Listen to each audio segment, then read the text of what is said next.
옛날 옛날, 아주 먼 옛날에 하늘이 낮게 내려앉고 흰 눈이 온 세상을 소미불처럼 두껍게 덮어버리던 시절이 있었습니다.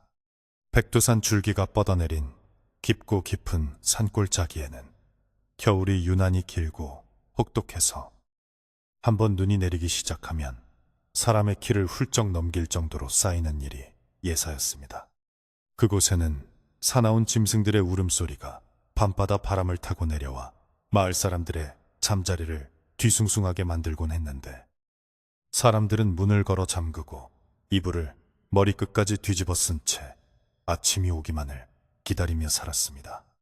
이 첩첩산중 마을의 가장 높은 곳, 산과 맞닿은 외딴 집에는 평생을 산 사냥꾼으로 살아온 늙은 덕수, 노인이 어린 손자 산이와 단둘이서 화로 앞에 앉아 긴 겨울밤을 보내고 있었습니다. 덕수 노인의 집은 마을의 다른 초가집들과는 달리 담장이 어른 키 2배만큼이나 높았고, 담장 위에는 날카로운 가시가 돋친 엄나무 가지들이 빽빽하게 꽂혀 있어 마치 작은 성체를 연상케 했습니다. 마을 사람들은 덕수가 젊은 시절 호랑이를 맨손으로 때려잡을 만큼 용맹한 포수였다고 말하면서도 지금은 무엇이 그리 두려워 저토록 집을 요새처럼 만들고 숨어 사는지 이해하지 못했습니다. 덕수는 해가 서산으로 넘어가고 어둑어둑한 땅거미 가지기 시작하면 아무리 급한 일이 있어도 대문을 걸어 잠그고 빗장까지 단단히 지른 뒤 방 안에서 꼼짝도 하지 않았습니다. 그의 집 마당에는 커다란 감나무가 한 그루 있었는데, 바람이 불 때마다 나뭇가지가 흔들리며 내는 소리가 마치 누군가가 문을 두드리는 소리처럼 들려 노인의 신경을 곤두서게 했습니다. 노인의 손자 산이는 이제 갓 10살이 넘은 어린아이였는데, 또래 아이들이 마을 어귀에서 썰매를 타고 팽이를 치며 놀 때도 함부로 대문 밖을 나서지 못했습니다. 할아버지가 산이에게 신신당부한 엄격한 규칙이 있었기 때문인데, 그것은 해가 지면 절대로 문 밖을 나서지 말 것과 산 쪽에서 누가 이름을 불러도 대답하지 말라는 것이었습니다. 산이는 할아버지의 그 말이 그저 어린아이를 겁주어 일찍 재우려는 옛날 이야기라고 생각했지만, 덕수 노인의 눈빛은 언제나 서늘할 정도로 진지했습니다. 노인은 화로에 고구마를 구워주며 손자의 머리를 쓰다듬다가도 바람소리가 조금이라도 거세지면 하던 말을 멈추고 밖을 응시하곤 했는데, 그 눈빛에는 깊은 슬픔과 알 수 없는 공포가 서려 있었습니다. 어느 날 밤, 밖에는 매서운 칼바람이 몰아치고 문풍지가 윙윙거리며 요란하게 울어대는 가운데 덕수 노인은 산이를 무릎에 앉히고 나지막한 목소리로 이야기를 시작했습니다. 산아, 이 하레비 말을 잘 들어야 한다. 이 산에는 사람의 목소리를 흉내내는 것들이 산단다. 그것들은 배가 고프면 가장 그리운 사람의 목소리로 너를 부를 게야. 네 아비 목소리일 수도 있고 죽은 네 어미 목소리일 수도 있지. 하지만 절대로 무슨 일이 있어도 뒤를 돌아보거나 문을 열어줘서는 안 된다. 산이는 할아버지의 거친 손을 꼭 잡으며 고개를 끄덕였지만 마음 한구석에는 얼굴도 모르는 아버지에 대한 그리움이 피어올랐습니다. 산이는 태어나자마자 어머니를 여의었고, 아버지 또한 산이가 아주 어릴 적에 산에 갔다가 돌아오지 않았기 때문입니다. 덕수 노인이 이렇게 철저하게 문단속을 하고 산을 경계하는 데에는 마을 사람들이 모르는 끔찍한 사연이 숨겨져 있었습니다. 10수년 전, 덕수는 이 일대에서 백두산 호랑이 잡는 귀신이라고 불릴 만큼 명사수로 이름을 날렸고, 그의 아들 칠성이 또한 아버지를 이어 훌륭한 사냥꾼으로 자라나고 있었습니다. 부자가 함께 산을 오르면 잡지 못할 짐승이 없었고, 마을 사람들은 그들을 산신령이 내린 포수들이라며 칭송했습니다. 그러나 어느 겨울날, 눈보라가 휘몰아치던 백두산, 깊은 골짜기로 사냥을 나갔던 두 사람 중 산을 내려온 것은 아버지 덕수뿐이었고 아들 칠성이는 흔적조차 찾을 수 없었습니다. 덕수는 그날 이후로 총을 벽장에 처박아 두고 다시는 잡지 않았으며 사람들에게는 그저 호랑이가 데려갔다는 말만 되풀이할 뿐이었습니다. 마을의 늙은이들은 덕수가 혼자 돌아온 날의 모습을 아직도 생생하게 기억하고 있었는데 그는 마치 넋이 나간 사람처럼 하얗게 질린 얼굴로 피 묻은 빈지게만 지고 비틀거리고 있었다고 합니다. 사람들은 칠성이가 호랑이에게 변을 당했을 것이라 짐작하고 위로하려 했지만 덕수는 누구의 위로도 듣지 않고 방 안에 틀어박혀 며칠 밤낮을 괴성만 질러댔습니다. 그날 이후로 덕수는 밤마다 악몽에 시달리며 식은땀을 흘렸고 가끔은 자다가 벌떡 일어나 허공을 향해 오지 마라, 오지 마라 하며 손사래를 치기도 했습니다. 마을 사람들은 아들을 잃은 슬픔에 노인이 미쳐버린 것이라 혀를 찼지만 덕수가 두려워하는 것은 단순한 슬픔이 아니라 자신의 뒤를 쫓아오는 죄책감과 실체를 알 수 없는 어떤 존재였습니다. 겨울밤은 깊어만 가고 방 안에 호롱불 심지가 타들어가며 만드는 그림자가 벽 위에서 일렁거릴 때마다 산이는 무서움에 몸을 떨었습니다. 할아버지는 그런 손자를 안심시키려는지 벽장에 숨겨두었던 낡은 곰방대를 꺼내 물고는 깊은 한숨을 내쉬었습니다. 담배 연기가 뿌옇게 방 안을 채우자 덕수의 주름진 얼굴이 더욱 흐릿하고 신비롭게 보였는데 그는 마치 과거의 기억 속을 헤매는 사람처럼 중얼거렸습니다. 호랑이에게 물려가면 죽어서 창귀가 된다더구나. 창귀는 호랑이의 노예가 되어 다른 사람을 호랑이 입에 넣어주기 전에는 저승으로 가지도 못한단다. 그래서 제일 먼저 찾아가는 게 가족이라지. 제 부모, 제 자식을 호랑이 밥으로 던져주고 나서야 비로소 풀려난다는 게요. 산이는 그 말이 너무 무서워 이불 속으로 파고들었지만 할아버지의 목소리는 귓가에 맴돌며 떠나지 않았습니다. 덕수 노인이 말하는 창귀 이야기는 단순한 전설이 아니라 이 산골 마을에서 오랫동안 전해 내려오는 금기이자 공포의 대상이었습니다. 옛 어른들은 산에서 호랑이에게 물려 죽은 자의 영혼은 호랑이의 앞잡이가 되어 산을 떠돌며 길 잃은 나그네나 사냥꾼을 홀려 호랑이 앞으로 유인한다고 믿었습니다. 특히 창귀는 생전에 가장 가까웠던 사람을 찾아와 애절한 목소리로 이름을 부르거나 도움을 청하는데 이때 뒤를 돌아보거나 대답을 하면 꼼짝없이 호랑이에게 홀리게 된다는 것이었습니다. 덕수는 자신이 겪은 그날의 일이 바로 이 창귀의 저주와 관련이 있음을 뼈저리게 느끼고 있었기에 유일하게 남은 혈육인 손자 산이만큼은 그 끔찍한 운명의 고리에서 지켜내고자 필사적이었습니다. 밤이 깊어 삼경이 지나자 바깥의 바람 소리는 더욱 거세졌고 마치 누군가가 손톱으로 문살을 긁는 듯한 소리가 들려왔습니다. 덕수는 잠든 산이가 깨지 않도록 조심스럽게 자리에서 일어나 문 쪽으로 다가가 귀를 기울였는데 낡은 문풍지 너머로 들리는 소리는 단순한 바람 소리가 아니었습니다. 그것은 짐승의 거친 숨소리 같기도 하고 억울하게 죽은 원혼의 울음소리 같기도 한 기이한 소리였습니다. 덕수는 떨리는 손으로 문고리를 더욱 단단히 잡으며 속으로 주문을 외우듯 중얼거렸습니다. 아직은 아니다. 아직은 때가 아니야. 내 놈이 올 것을 알고 있다만 오늘은 절대로 문을 열어주지 않을 것이다. 노인의 눈빛은 공포에 젖어 있었지만 동시에 결코 물러서지 않겠다는 결연한 의지가 타오르고 있었습니다. 마을 아래쪽에서는 개들이 컹컹 짖어대기 시작했는데 평소와는 다르게 겁에 질린 듯한 비명에 가까운 짖음이었습니다. 덕수는 그 소리를 듣고 산군, 즉 호랑이가 마을 근처까지 내려왔음을 직감했습니다. 예로부터 호랑이가 내려오면 마을의 개들이 먼저 알고 꼬리를 내리고 숨거나 미친 듯이 찢어댄다고 했습니다. 덕수는 벽장 깊숙한 곳에 넣어두었던 기름 종이에 쌓인 길다란 물건을 꺼내들었습니다. 그것은 20년 전 아들을 잃은 날 이후로 한 번도 사용하지 않았던 그의 낡은 화승총이었습니다.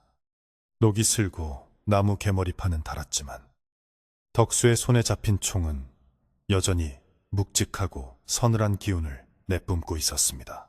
방 안의 공기는 점점 차가워졌고 덕수는 화로의 불씨를 뒤적이며 밤새 꺼지지 않도록 정성을 다했습니다. 산이는 꿈속에서 아버지를 만나는지 입가에 옅은 미소를 띠고 잠꼬대를 하고 있었는데 아버지, 같이 가요라는 작은 속삭임이 덕수의 가슴을 후벼 팠습니다.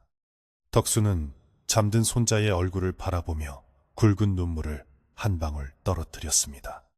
그는 자신이 저지른 과거의 죄가 얼마나 큰지, 그리고 그 죄값이 결국은 사랑하는 손자에게까지 미치고 있다는 사실에 가슴이 미어지는 듯 했습니다. 하지만 지금은 슬퍼할 겨를이 없었습니다. 밖에는 굶주린 짐승과 그 짐승보다 더 무서운 원한이 맴돌고 있었기 때문입니다. 덕수는 문득 지난 장날, 장터에서 만났던 옆 마을 김포수의 말을 떠올렸습니다. 김포수는 술에 취해 덕수의 소매를 잡고 이렇게 말했었습니다. 형님, 요즘 산골이 마을이 아니오. 짐승들이 죄다 자취를 감췄는데 눈 위에는 딱 하나, 집채만한 호랑이, 발자국만 찍혀있단 말이오. 그런데 이상한 건 그 옆에 사람 발자국이 꼭 하나씩 따라다닌다는 거야. 마치 누군가가 호랑이를 데리고 다니는 것처럼 말이오. 덕수는 그 말을 듣고 등골이 오싹해져서 서둘러 자리를 피했지만 그 이야기가 사실임을, 그리고 그 발자국 주인이 누구인지 짐작하고 있었습니다. 그것은 바로 자신이 산에 버리고 온 차마 입에 담을 수 없는 이름의 주인이었습니다. 새벽이 가까워 오자 바람은 잦아들었지만 세상은 더욱 깊은 정적 속으로 빠져들었습니다. 이 고요함은 폭풍이 오기 전에 평화가 아니라 무언가 거대한 존재가 숨을 죽이고 먹잇감을 노려보고 있을 때의 긴장감이었습니다. 덕수는 밤새 한숨도 자지 못한 채 충혈된 눈으로 문을 지키고 앉아 있었고 손에 쥔 총신은 그의 체온으로 미지근해져 있었습니다. 문득 마당의 감나무 가지 위에서 까마귀 한 마리가 기분 나쁘게 울어댔습니다. 아침이 밝아오고 있다는 신호였지만 덕수에게는 불길한 징조처럼 느껴졌습니다.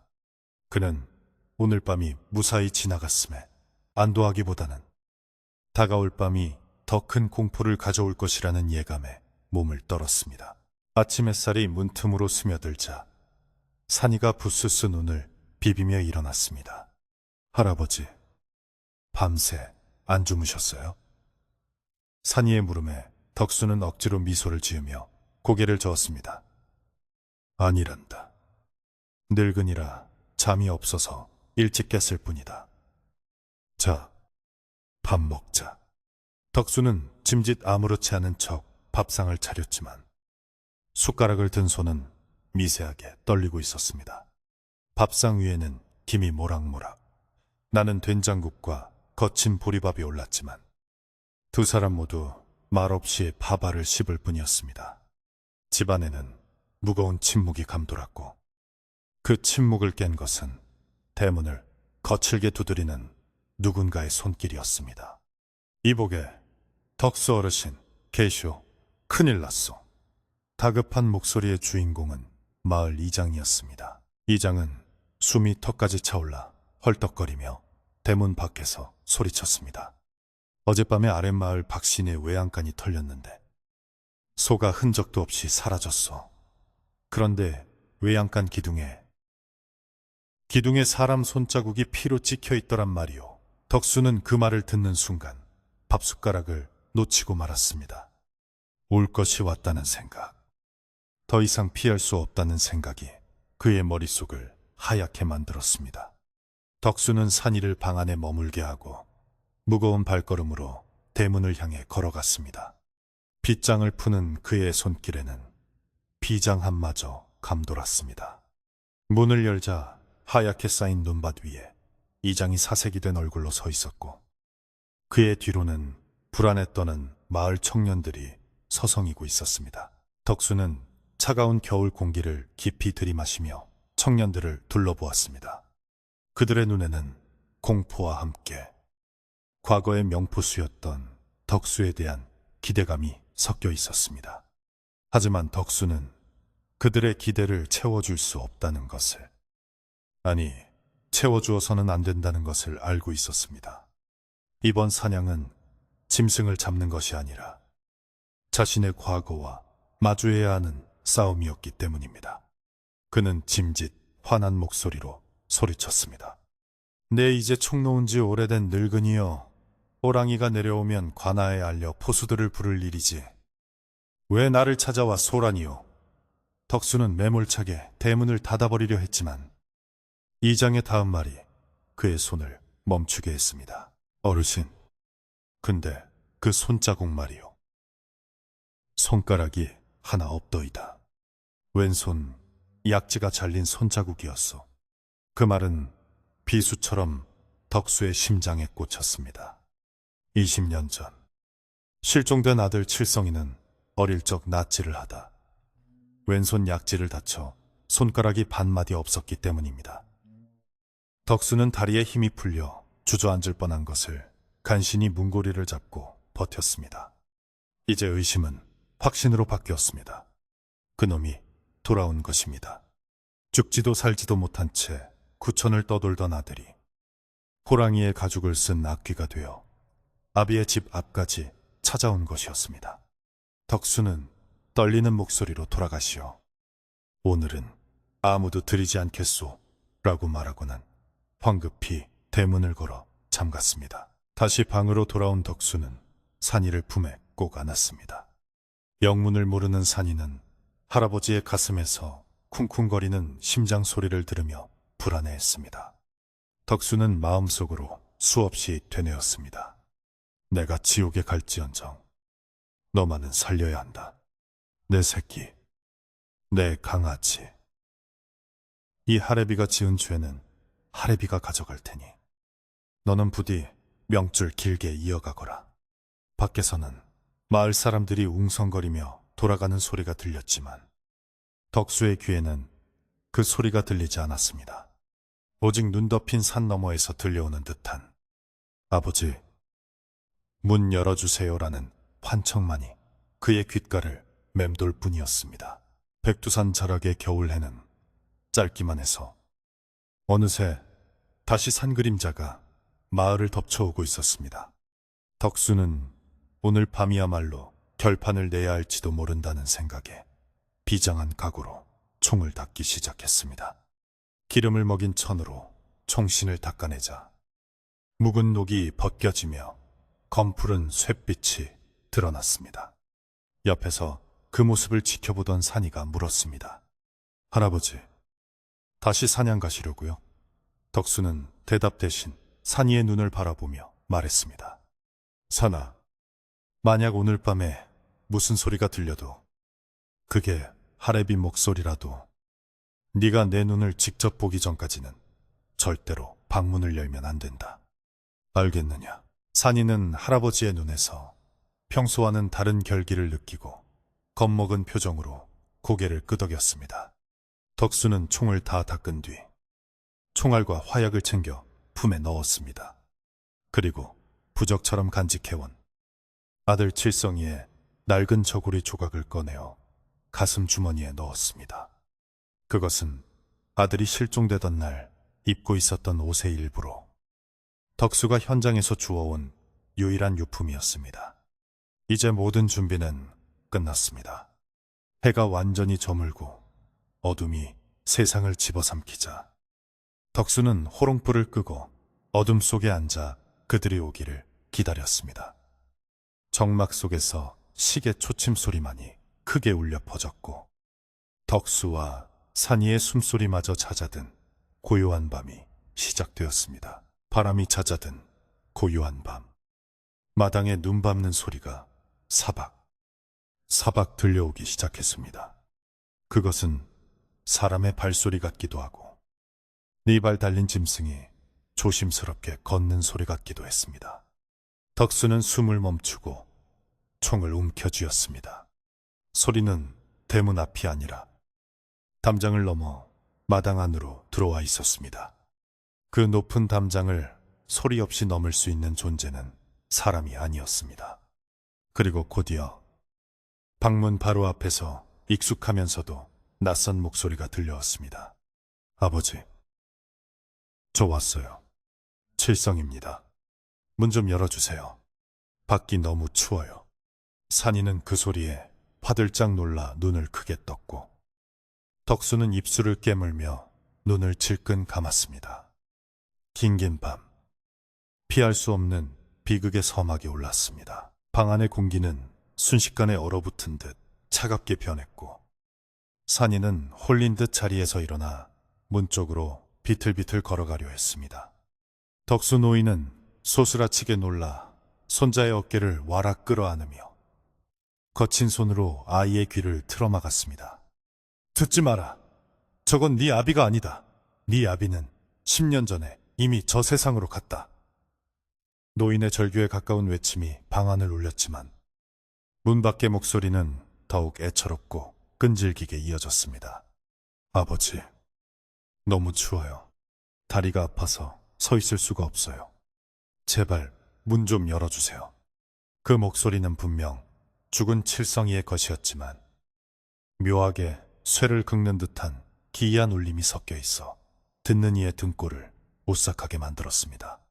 덕수는 식은땀을 흘리며 문고리를 잡은 손에 빗기가 가시도록 힘을 주었고 절대로 문을 열지 않겠다는 일념으로 입술을 꽉 깨물었습니다. 한참 동안 애원하던 목소리는 덕수가 반응이 없자 갑자기 뚝 그쳤고 대신 짐승이 그르렁거리는 듯한 낮고 위협적인 소리가 문 바로 앞에서 들려왔습니다.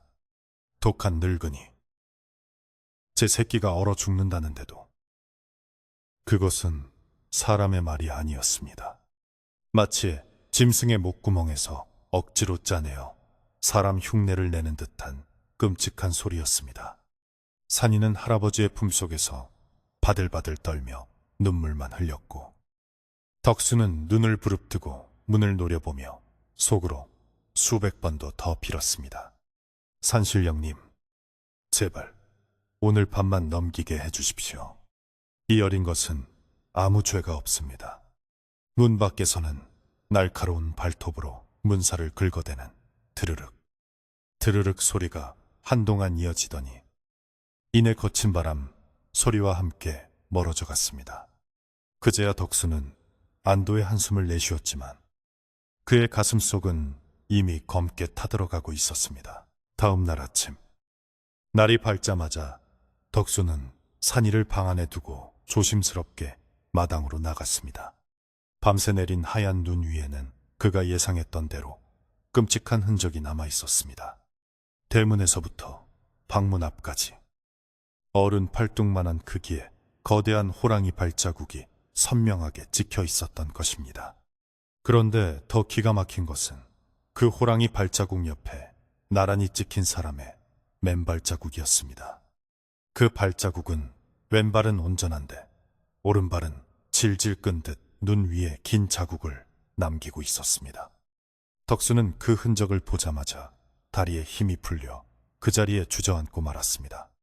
그것은 20년 전 자신이 쏜 총에 맞아 다리를 절개된 아들 칠성이의 걸음걸이가 분명했기 때문입니다. 호랑이가 창귀를 데리고 와서 밤새 집 주변을 맴돌며 노인과 손자를 염탐했다는 증거였습니다. 마을에는 벌써부터 흉흉한 소문이 돌기 시작했는데 밤새 잠을 설친 사람들이 하나둘씩 마을 우물가로 모여들었습니다. 어젯밤에 덕수 영감네 집 쪽에서 무슨 곡소리 같은 게 들리지 않았나. 곡 칠성이 목소리 같기도 하고 아낙네들은 물동이를 내려놓고 수군거렸고 남자들은 겁에 질린 표정으로 산 쪽을 바라보았습니다. 마을에서 가장 용감하다는 청년 포수 몇 명이 덕수의 집을 찾아왔습니다.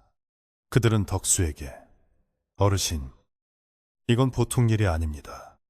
산군이 노한 게 분명하니 마을 사람들이 힘을 합쳐 산신제를 지내거나 사냥을 나가야 합니다. 어르신이 앞장서 주십시오라고 간청했습니다.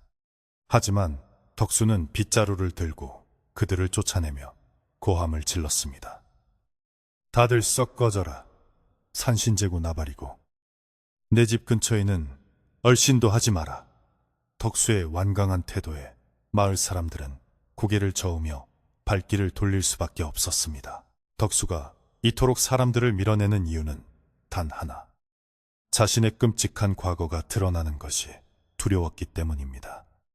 만약 사람들이 창귀의 정체가 자신의 아들이라는 것과 그 아들이 왜 창귀가 되었는지를 알게 된다면 그는 마을에서 영원히 매장당할 것이 뻔했습니다.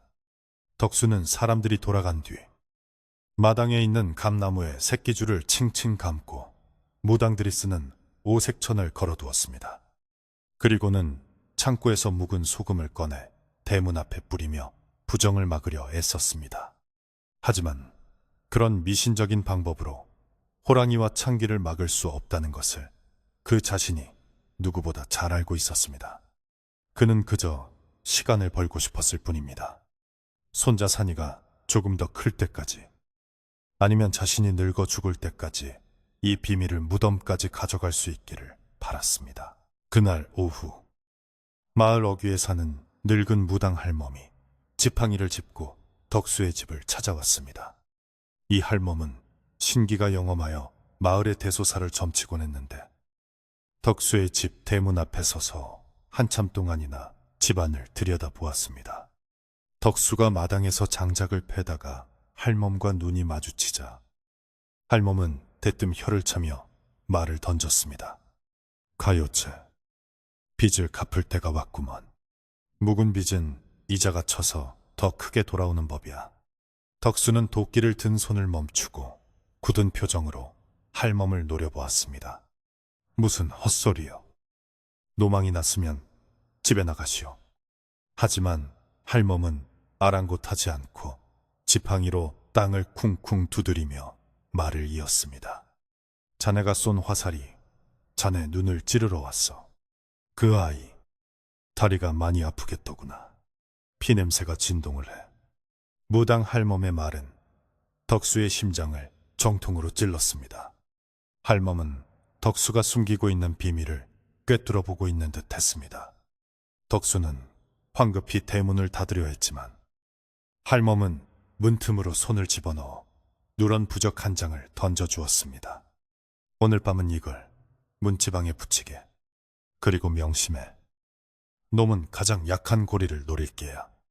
늙은 호랑이는 영물이라 사람의 마음을 가지고 논다네.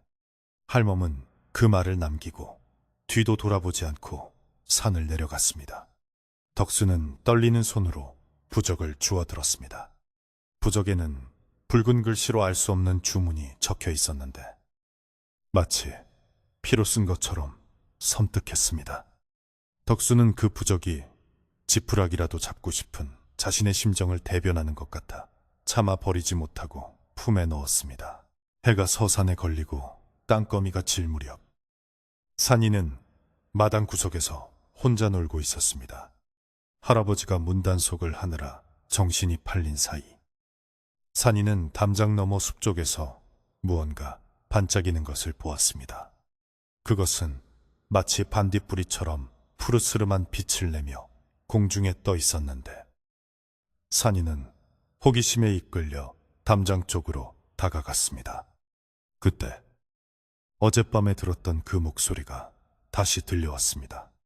산아, 이리 와보렴. 아버지가 장터에서 예쁜 팽이를 사왔단다. 목소리는 어젯밤보다 훨씬 부드럽고 다정했습니다. 산이는 팽이라는 말에 귀가 솔깃해져 까치발을 들고 담장 너머를 기웃거렸습니다. 숲의 어둠 속에서 희미한 사람 그림자가 손을 흔들고 있는 것 같았습니다. 아버지? 정말 아버지세요? 산이가 작은 목소리로 묻자 그 그림자는 고개를 끄덕이며 손짓을 했습니다. 그래, 산아. 할아버지가 화를 내서 못 들어가고 있어. 네가 나와서 이 팽이 좀 받아가렴. 아주 잘 돌아가는 팽이란다. 산이의 마음속에는 의심보다 그리움이 더 컸습니다. 친구들은 모두 아버지가 있는데 자신만 없다는 외로움이 그 목소리를 맹목적으로 믿게 만들었습니다. 산이는 대문의 빗장을 향해 손을 뻗었습니다. 빗장은 어린아이의 힘으로도 쉽게 풀릴 만큼 헐거워져 있었습니다. 산이가 빗장을 잡고 들어올리려는 찰나 뒤에서 덕수 노인의 고함이 천둥처럼 떨어졌습니다. 안 된다. 산아. 덕수는 마당을 가로질러 달려와 산이를 낚아채듯 안고 뒤로 물러났습니다. 산이는 깜짝 놀라 울음을 터뜨렸고 덕수는 거친 숨을 몰아쉬며 대문을 발로 걷어차 다시 닫았습니다. 내가 몇 번이나 말했느냐. 문 열지 말라고. 저건 네 아비가 아니야. 덕수는 산이의 엉덩이를 찰싹 때리며 호통을 쳤지만 그의 손은 덜덜 떨리고 있었습니다. 산이는 서러움에 북받쳐 아버지가 팽이 준다고 했단 말이야. 할아버지는 거짓말쟁이야. 라고 소리치며 방으로 뛰어들어갔습니다. 홀로 남겨진 덕수는 망연자실한 표정으로 대문을 바라보았습니다. 방금 전까지만 해도 분명히 들리던 다정한 목소리는 온데간데 없고 다시 차가운 바람 소리만이 마당을 맴돌고 있었습니다. 방으로 들어온 덕수는 우는 손자를 달래주지도 못한 채 벽에 기대앉았습니다. 이제 놈들은 단순히 겁을 주는 단계를 넘어섰습니다. 손자를 직접 유인하려 했다는 것은 호랑이의 인내심이 바닥나고 있다는 신호였습니다. 덕수는 더 이상 집 안에 숨어 있는 것만이 능사가 아님을 깨달았습니다. 집은 이제 안전한 요새가 아니라 갇혀있는 감옥이나 다름없었습니다. 그는 벽에 걸린 달력을 보았습니다. 내일이면 그 석 달이 뜨는 날, 달빛조차 없는 가장 어두운 밤이 찾아올 것입니다. 호랑이는 어둠을 틈타 사냥하는 것을 즐기는 짐승이기에 내일 밤이 고비가 될 것이 분명했습니다. 덕수는 밤새 잠들지 않고 산이의 머리맡을 지켰습니다. 산이는 울다 지쳐 잠들었지만 꿈속에서도 무언가에 쫓기는지 끙끙 앓는 소리를 냈습니다. 덕수는 아이의 이마에 맺힌 식은땀을 닦아주며 자신의 젊은 날을 후회했습니다. 사냥 실력만 믿고 산을 제 집처럼 드나들며 생명을 함부로 죽였던 오만함, 그리고 결정적인 순간에 자식을 버리고 도망친 비겁함이 뼈저리게 사무쳤습니다. 선아, 미안하다. 이 못난 할애비 때문에 네가 고생이구나. 덕수의 눈에서 뜨거운 눈물이 흘러내려 산이의 볼에 떨어졌습니다. 그는 결심했습니다. 내일은 무슨 일이 있어도 이 지긋지긋한 악연을 끊어내겠다고. 하지만 운명은 덕수의 결심보다 한 발 앞서 움직이고 있었습니다. 새벽녘, 덕수가 잠깐 조는 사이에 사단이 나고 말았습니다. 닫혀있던 방문이 소리 없이 열리고 찬바람이 방 안으로 들이닥쳤습니다. 덕수가 화들짝 놀라 눈을 떴을 때 산이의 이부자리는 비어 있었습니다. 산아! 덕수는 비명을 지르며 밖으로 뛰쳐나갔습니다. 마당에는 대문이 활짝 열려 있었고 눈 위에는 작은 아이의 발자국이 숲 쪽으로 길게 이어져 있었습니다. 그리고 그 옆에는 어제보다 더 크고 깊은 호랑이 발자국이 마치 아이를 호위하듯 나란히 찍혀 있었습니다. 덕수는 망설임 없이 방으로 뛰어들어가 총을 집어들었습니다. 덕수는 총과 탄약 주머니를 챙겨들고 신발을 꿰신었습니다. 그의 눈빛은 더 이상 두려움에 떠는 노인의 것이 아니었습니다. 잃어버린 것을 되찾으려는, 아니 마지막 남은 핏줄을 지키려는 맹수의 눈빛이었습니다. 그는 무당 할멈이 준 부적을 총 개머리판에 붙이고는 20년 전 아들을 잃었던 그 산, 백두산의 검은 숲을 향해 달리기 시작했습니다. 기다려라. 내 이번에는 도망치지 않으마. 덕수의 입에서 하얀 입김이 뿜어져 나왔고 그의 뒤로는 거센 눈보라가 다시 몰아치기 시작했습니다. 마을 사람들은 아무도 모르는 사이 늙은 사냥꾼의 마지막 사냥이 시작되고 있었습니다. 산을 오르는 덕수의 숨소리는 거칠어졌지만 발걸음은 멈추지 않았습니다. 눈 덮인 산길은 미끄럽고 험난했지만 그는 젊은 시절의 감각을 되살려 짐승의 흔적을 쫓았습니다. 눈 위에 찍힌 산 위의 발자국은 점점 보폭이 넓어지고 있었는데 이는 아이가 제 발로 걷는 것이 아니라 무언가에 홀려 빠르게 끌려가고 있음을 의미했습니다. 중간중간 아이가 넘어진 듯한 자국과 손을 짚은 자국이 보일 때마다 덕수의 가슴은 찢어지는 듯 했습니다. 숲은 점점 깊어지고 나무들은 마치 귀신처럼 팔을 벌려 덕수의 앞길을 막아섰지만 그는 도끼로 가지를 쳐내며 앞으로 나아갔습니다. 어느새 덕수는 마을이 보이지 않는 산 중턱까지 올라왔습니다. 이곳은 귀신골짜기라고 불리는 곳으로 낮에도 해가 들지 않아 음산한 기운이 감도는 곳이었습니다. 바로 20년 전 그가 아들과 함께 마지막으로 사냥을 왔던 그 장소였습니다. 덕수는 이곳의 지형을 누구보다 잘 알고 있었습니다. 저 앞에 바위를 돌면 절벽이 나오고 그 아래에 호랑이의 굴이 있을 것이었습니다. 바람소리 사이로 희미하게 아이의 울음소리가 들려왔습니다. 할아버지, 할아버지. 산이의 목소리였습니다. 덕수는 사나, 할애비가 간다 라고 외치며 걸음을 재촉했습니다. 그러나 덕수가 소리가 나는 쪽으로 다가갈수록 그 울음소리는 점점 기이하게 변해갔습니다. 처음에는 산이의 목소리였던 것이 점차 굵직한 남자의 목소리로 그리고 다시 찢어지는 듯한 비명소리로 바뀌었습니다. 아버지, 왜 저를 버리셨어요? 다리가 너무 아파요. 그것은 칠성이의 목소리였습니다. 덕수는 귀를 막고 싶었지만 총을 든 두 손 때문에 그럴 수 없었습니다. 그 목소리는 덕수의 죄책감을 파고들며 그의 정신을 갉아먹고 있었습니다. 덕수는 눈을 질끈 감고 소리쳤습니다. 닥쳐라! 내 손자는 어디 있느냐? 그의 외침이 메아리쳐 돌아오자 숲속의 정적이 깨지며 까마귀 떼가 하늘로 날아올랐습니다. 덕수는 드디어 절벽 앞 공터에 도착했습니다. 그곳에는 하얀 눈밭 한가운데 산이의 털모자가 떨어져 있었습니다. 덕수가 떨리는 손으로 모자를 줍는 순간 등 뒤에서 서늘한 기운이 느껴졌습니다. 바람이 멈추고 숲의 모든 소리가 일시에 사라진 것 같은 절대적인 고요함이 찾아왔습니다. 그것은 숲의 주인, 산군이 바로 뒤에 와 있다는 신호였습니다. 덕수는 천천히, 아주 천천히 몸을 돌렸습니다. 그곳에는 20년 전보다 훨씬 거대해진 털이 희끗희끗한 늙은 호랑이 한 마리가 붉은 눈을 번뜩이며 그를 내려다보고 있었습니다. 그리고 호랑이의 옆에는 흐릿한 형체의 무언가가 서 있었습니다. 호랑이와 흐릿한 형체는 덕수의 눈앞에서 신기루처럼 일렁이더니 눈보라 속으로 스며들듯 사라져버렸습니다.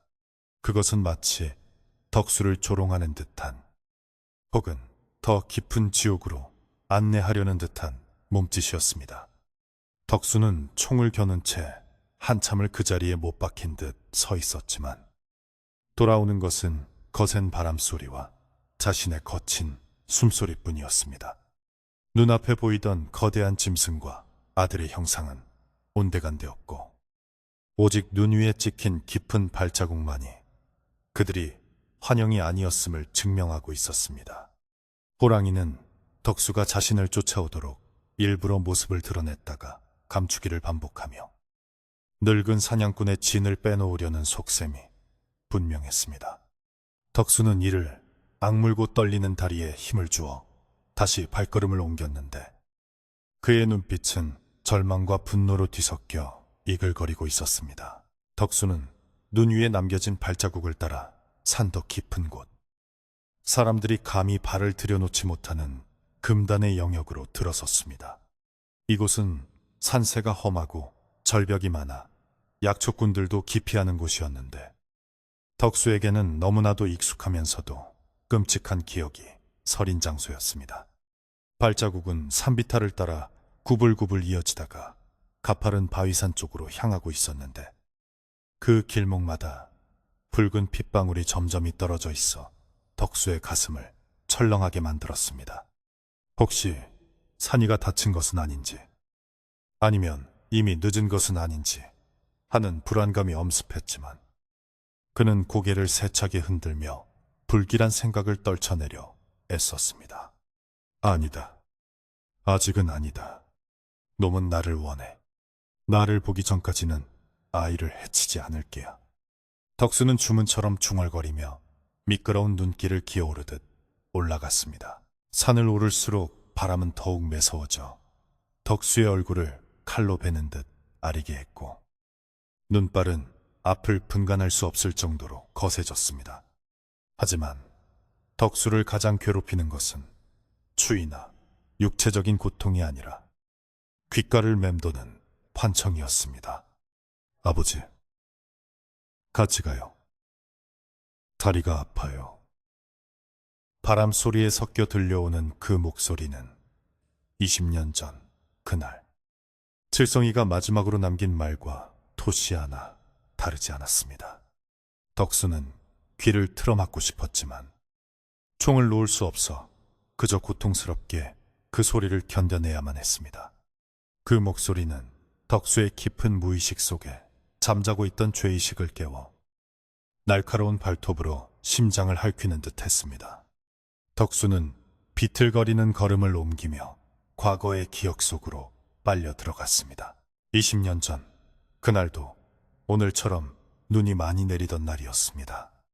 젊고 혈기왕성했던 덕수는 아들 칠성이를 데리고 백두산 깊은 곳으로 사냥을 나갔습니다.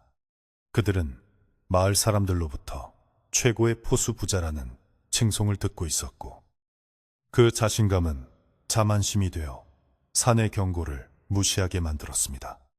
그들은 평소보다 더 깊이 산으로 들어갔고 마침내 전설 속에서나 듣던 거대한 산군 백두산 호랑이와 마주치게 되었습니다. 하지만 그 호랑이는 그들이 상대해왔던 일반적인 짐승이 아니었습니다. 집채만 한 덩치에 뿜어져 나오는 압도적인 살기는 노련한 덕수조차 얼어붙게 만들었고 그들이 쏜 총알은 호랑이의 두꺼운 가죽을 뚫지 못한 채 튕겨나가 버렸습니다. 사냥꾼이 사냥감이 되는 것은 한순간이었습니다. 분노한 호랑이는 천지를 뒤흔드는 포효와 함께 그들에게 달려들었고 덕수와 칠성이는 총을 버리고 필사적으로 도망쳐야 했습니다. 눈 쌓인 산길을 달리는 것은 쉽지 않았고 호랑이와의 거리는 점점 좁혀져만 갔습니다. 젊은 칠성이가 덕수보다 앞서 달리고 있었지만 공포에 질려 발을 헛디디는 바람에 속도가 줄어들었습니다. 덕수는 뒤에서 거친 숨을 몰아쉬며 쫓아오는 호랑이의 뜨거운 입김을 느낄 수 있을 정도로 위급한 상황이었습니다. 바로 그때 덕수의 머릿속에는 오직 살아야 한다는 본능적인 생각만이 가득 찼고 그 본능은 이성적인 판단을 마비시켜버렸습니다. 앞서가던 칠성이가 넘어진 통나무를 넘으려다 잠시 주춤하는 순간 덕수는 자신이 살기 위해 해서는 안 돼 끔찍한 선택을 하고 말았습니다. 그는 달리던 와중에 품에 있던 예비용 권총을 꺼내들었고 호랑이가 아닌 앞서가는 아들의 다리를 향해 방아쇠를 당겼습니다. 탕! 하는 날카로운 총성과 함께 칠성이가 비명을 지르며 눈밭에 쓰러졌습니다. 칠성이는 피가 솟구치는 다리를 부여잡고 고통스러워하며 뒤따라오던 아버지를 올려다보았습니다. 그 눈빛에는 믿을 수 없다는 충격과 배신감, 그리고 살려달라는 애원이 뒤섞여 있었습니다. 아버지. 칠성에 떨리는 목소리가 덕수의 귓가에 박혔습니다. 덕수는 쓰러진 아들을 일으켜 세우는 대신 그 틈을 타 아들을 지나쳐 미친 듯이 달리기 시작했습니다. 호랑이는 피냄새를 맡고 쓰러진 칠성이에게로 방향을 틀었고 덕수의 등 뒤에서는 아들의 처절한 비명소리와 뼈가 부서지는 소리가 울려 퍼졌습니다. 아버지, 아버지, 살려주세요. 가지 마세요. 칠성의 절규는 눈보라 속에 묻혔지만 덕수의 가슴 속에는 영원히 지워지지 않는 낙인으로 새겨졌습니다. 덕수는 귀를 막고 비명을 지르며 산 아래로 굴러떨어지듯 도망쳤고 마을에 도착해서는 호랑이가 아들을 채갔다라고 거짓말을 하며 숨어버렸던 것입니다.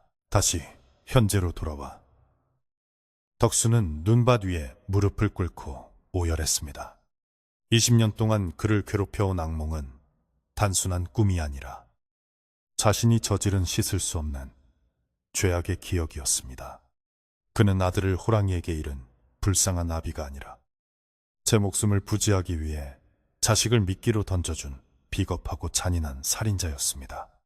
그가 그토록 뒤를 돌아보지 말라고, 창귀의 목소리를 듣지 말라고 손자에게 강요했던 것은 바로 자신이 버리고 온 아들의 원망, 어린 눈빛을 마주할 용기가 없었기 때문이었습니다. 덕수는 차가운 눈에 얼굴을 묻고 칠성아, 내 아들 칠성아, 내가 죽일 놈이다 라고 소리내어 울부짖었습니다. 하지만 호랑이는 덕수가 죄책감에 빠져 죽도록 내버려 두지 않았습니다. 20년 전 그날 호랑이가 덕수를 끝까지 쫓지 않고 살려둔 것은 자비가 아니었습니다. 그것은 덕수가 평생 동안 자신의 죄를 곱씹으며 고통 속에서 살아가게 하려는 짐승보다 더 잔혹한 형벌이었습니다. 호랑이는 덕수가 늙고 병들어 가장 소중한 것을 다시 한번 잃을 위기에 처했을 때 비로소 그 목숨을 거두러 온 것이었습니다. 덕수는 눈물을 닦고 비틀거리며 일어섰습니다. 이제는 더 이상 피할 곳도 도망칠 곳도 없었습니다. 그는 자신이 뿌린 씨앗을 자신이 거두어야 한다는 것을 뼈저리게 깨달았습니다. 덕수는 흐려진 눈을 비비며 다시 발자국을 쫓기 시작했습니다. 이제 발자국은 깎아지른 듯한 절벽 아래 검은 입을 벌리고 있는 동굴로 이어지고 있었습니다. 그 동굴은 마을 사람들이 귀곡, 즉 귀신이 우는 골짜기라고 부르는 곳으로 옛날부터 호랑이들의 소굴로 알려진 곳이었습니다. 동굴 입구에는 짐승의 뼈와 털뭉치가 어지럽게 흩어져 있었고 비릿한 피냄새와 썩은 냄새가 진동을 하여 숨을 쉬기조차 힘들었습니다. 덕수는 총을 고쳐 잡으며 조심스럽게 동굴 입구로 다가갔는데 안에서는 웅웅거리는 듯한 기이한 소리가 흘러나오고 있었습니다. 동굴 안으로 들어서자 빛이 차단되어 한 치 앞도 분간할 수 없는 어둠이 덕수를 감쌌습니다. 그는 품에서 부싯돌을 꺼내 미리 준비해온 횃불에 불을 붙였습니다. 타닥거리는 소리와 함께 주황색 불빛이 퍼져나가자 동굴 내부의 끔찍한 광경이 드러났습니다. 동굴 벽면에는 수많은 짐승의 가죽과 뼈들이 걸려 있었고 바닥에는 말라붙은 핏자국이 길을 안내하듯 안쪽으로 이어져 있었습니다. 덕수는 심장이 터질 듯이 두근거렸지만 산이를 찾아야 한다는 일념 하나로 두려움을 억누르며 발을 떼었습니다. 동굴 깊은 곳으로 들어갈수록 공기는 점점 차가워지고 웅웅거리는 소리는 더욱 선명해졌습니다. 그것은 마치 여러 사람이 동시에 속삭이는 듯한 소리였는데 자세히 들어보니 돌아보지 마라. 돌아보면 죽는다. 라는 말소리 같기도 했습니다. 덕수는 그 소리가 창귀들의 속삭임이라는 것을 직감했습니다. 호랑이에게 잡아먹힌 영혼들이 성불하지 못한 채 이곳에 갇혀 새로운 희생자가 오기를 기다리고 있는 것이었습니다. 덕수는 소름이 돋았지만 큰 소리로 외쳤습니다. 산아, 어디 있느냐? 하레비가 왔다. 그의 목소리는 동굴벽에 부딪혀 메아리치며 어둠 속으로 퍼져나갔습니다. 그때 동굴 가장 안쪽에서 희미한 빛이 새어나오며 산이의 울음소리가 들려왔습니다. 할아버지, 무서워요. 여기 이상한 아저씨가 있어요. 덕수는 그 소리에 정신이 번쩍 들어 횃불을 높이 들고 빛이 나는 쪽으로 달렸습니다. 동굴의 끝에는 넓은 공간이 있었고 천장에 뚫린 구멍으로 희미한 달빛이 쏟아져 들어오고 있었습니다. 그리고 그 달빛 아래 산이가 바위 위에 웅크리고 앉아 떨고 있는 모습이 보였습니다. 덕수는 안도감에 다리가 풀려 산아! 하고 부르며 달려가려 했지만 산이의 앞을 가로막고 서 있는 검은 그림자를 보고 멈칫했습니다. 그 그림자는 사람의 형상을 하고 있었지만 다리가 이상하게 뒤틀려 있어 제대로 서 있지 못하고 공중에 붕 떠 있는 듯한 모습이었습니다. 낡고해진 사냥꾼의 옷을 입고 있었는데 그 옷은 덕수가 너무나도 잘 아는 20년 전 아들 칠성이가 입고 있던 옷이었습니다. 그림자가 천천히 고개를 돌려 덕수를 바라보았습니다. 창백하다 못해 푸르딩딩한 얼굴, 짙은 눈구멍, 그리고 입가에 묻은 검붉은 피. 그것은 죽은 아들 칠성이의 망령, 바로 창귀였습니다. 창귀는 슬픈 눈으로 덕수를 바라보며 입을 열었습니다. 아버지, 이제야 오셨군요. 저를 또 버리고 가실 건가요? 덕수는 그 처참한 모습에 가슴이 무너져 내리는 듯한 고통을 느꼈습니다. 20년 전 자신이 쏜 총알에 맞아 뼈가 드러난 다리는 여전히 썩어가고 있었고 칠성이의 영혼은 그 고통 속에 영원히 갇혀 있었습니다. 덕수는 총을 땅에 떨어뜨리고 무릎을 꿇으며 오열했습니다. 칠성아, 내 아들아, 이 못난 애비를 용서하지 마라. 내가 죄인이다. 내가 너를 죽였다. 덕수의 참에 어린 절규가 동굴을 울렸지만 창귀의 표정은 변하지 않았습니다. 창귀는 그저 멍하니 덕수를 바라보다가 천천히 손을 들어 산이를 가리켰습니다. 아버지가 살려면 저 아이를 두고 가셔야 해요. 산군님께서 배가 고프시거든요. 그 순간 창귀의 뒤쪽 어둠 속에서 거대한 두 개의 붉은 불빛이 켜졌습니다. 그것은 횃불이 아니라 어둠 속에 숨어있던 백두산 호랑이의 눈이었습니다. 호랑이는 마치 이 비극적인 상봉을 즐기기라도 하는 듯 느릿하고 우아한 몸짓으로 어둠 속에서 걸어 나왔습니다. 녀석의 덩치는 20년 전보다 훨씬 커져 있었고 온몸에서는 압도적인 위압감과 함께 죽음의 냄새가 풍겼습니다. 호랑이는 덕수와 산이 그리고 창귀를 번갈아 보며 낮은 소리로 그르렁거렸습니다. 그것은 마치 덕수에게 자, 이제 선택해라. 내 목숨이냐 손자의 목숨이냐 라고 묻는 듯 했습니다. 산이는 공포에 질려 비명조차 지르지 못한 채 바위 뒤로 숨었고 덕수는 덜덜 떨며 바닥에 떨어진 총을 다시 집어들었습니다. 하지만 손이 너무 떨려 제대로 조준조차 할 수 없었습니다. 게다가 총구 앞에는 호랑이뿐만 아니라 자신이 죽인 아들의 영혼이 가로막고 서 있었습니다. 아들을 2번 죽일 수는 없는 노릇이었습니다. 덕수는 진퇴양난의 상황에 빠져 식은땀을 흘렸습니다. 그때 창귀인 칠성이가 기괴하게 웃으며 말을 이었습니다. 아버지, 옛날처럼 하세요. 제 다리를 쏘고 도망치셨던 것처럼 이번에는 저 아이 다리를 쏘고 도망치세요. 그러면 아버지는 살 수 있어요. 그 말은 덕수의 폐부를 찌르는 비수와도 같았습니다. 호랑이는 덕수가 어떤 선택을 할지 지켜보며 입맛을 다시고 있었고, 칠성이는 아버지를 시험하듯 차가운 미소를 짓고 있었습니다. 덕수는 혼란스러운 머릿속을 정리하려 애썼습니다. 자신이 살기 위해 손자를 희생시킬 것인가? 아니면 과거의 죄를 씻고 손자를 지키기 위해 목숨을 바칠 것인가? 이것은 단순한 생존의 문제가 아니라 인간으로서의 존엄과 부성애를 시험받는 잔혹한 심판대였습니다. 덕수는 떨리는 눈으로 산이를 바라보았습니다. 아이는 공포에 질린 눈으로 할아버지를 바라보며 할아버지, 저 쏘지 마세요. 라고 애원하는 듯 했습니다. 덕수는 심호흡을 하며 마음을 다잡았습니다.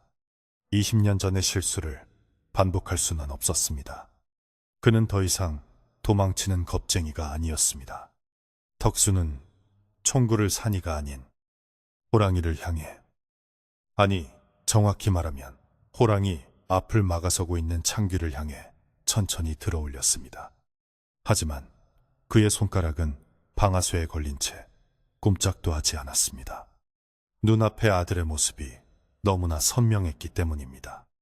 호랑이는 덕수의 망설임을 눈치채고 조롱하듯 크르릉 소리를 내며 앞발을 내디뎠습니다.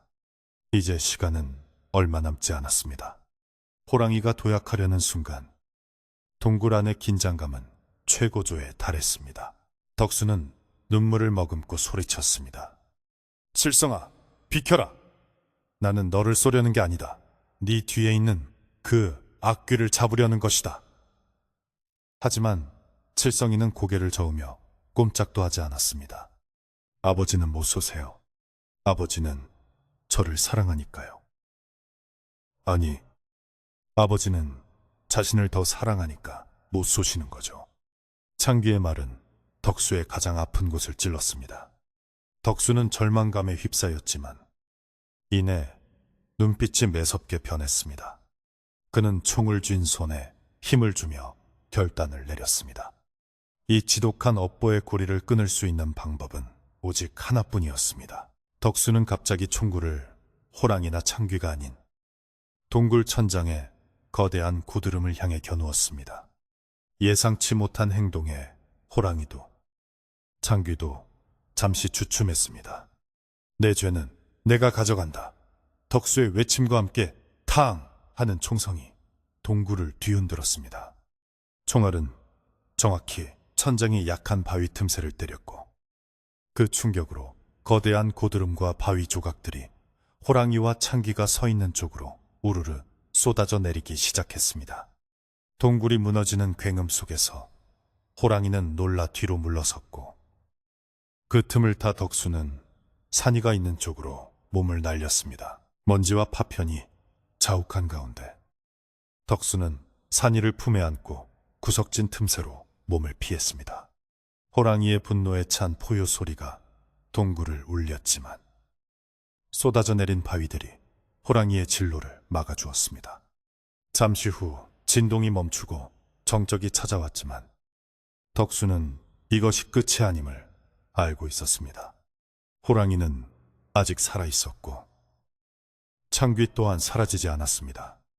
오히려 도간에 든 쥐가 된 상황에서 이제는 진짜 목숨을 건 마지막 싸움만이 남아있을 뿐이었습니다. 덕수는 산이의 얼굴을 감싸쥐고 속삭였습니다. 산아, 잘 듣거라. 이제부터 하레비가 길을 열 테니 너는 뒤도 돌아보지 말고 밖으로 뛰어야 한다. 산이는 눈물을 흘리며 고개를 저었지만 덕수의 눈빛은 확고했습니다. 그는 품속에서 아들 칠성이의 낡은 저고리 조각을 꺼내 산이의 손에 쥐어주었습니다. 이건 내 아비의 옷이다. 이걸 가지고 가거라. 그리고 마을 사람들에게 전해라.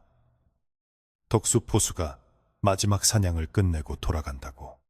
덕수는 눈물을 훔치며 다시 총에 화약을 재기 시작했습니다. 그의 손놀림은 그 어느 때보다 빠르고 정확했습니다. 어둠 속에서 다시금 호랑이의 푸른 안광이 번뜩였고 무너진 돌무더기 위로 창귀가 스르르 떠올랐습니다. 이제 마지막 결전의 시간이 다가왔습니다. 동굴 안은 무너져 내린 바위와 흙먼지로 인해 한 치 앞도 분간할 수 없을 만큼 혼탁해졌고, 매캐한 화약 냄새와 비릿한 피 냄새가 뒤섞여 숨을 쉬기조차 힘들었습니다. 덕수는 산이를 자신의 등 뒤로 깊숙이 숨긴 채 부들부들 떨리는 손으로 총을 고쳐 잡으며 앞을 주시했습니다. 먼지가 서서히 가라앉자 바위 무더기 너머에서 푸른 안광 두 개가 다시금 섬뜩하게 빛나기 시작했습니다. 호랑이는 무너진 천장 파편에 잠시 주춤했을 뿐 털끝 하나 다치지 않은 채 건재한 모습으로 덕수를 노려보고 있었습니다. 놈은 마치 이 상황을 예견이라도 한 듯 여유롭고 잔인한 몸짓으로 앞발에 묻은 흙을 털어내며 천천히 다가왔습니다. 그 압도적인 위용 앞에 덕수는 자신이 쥔 총이 마치 어린아이의 장난감처럼 초라하게 느껴졌습니다. 덕수의 시선은 호랑이 곁을 떠나지 않는 아들의 망령 칠성이에게로 향했습니다. 칠성이는 무너진 돌무더기 위를 소리 없이 떠다니며 슬픔과 원망이 뒤섞인 눈으로 아버지를 내려다보고 있었습니다.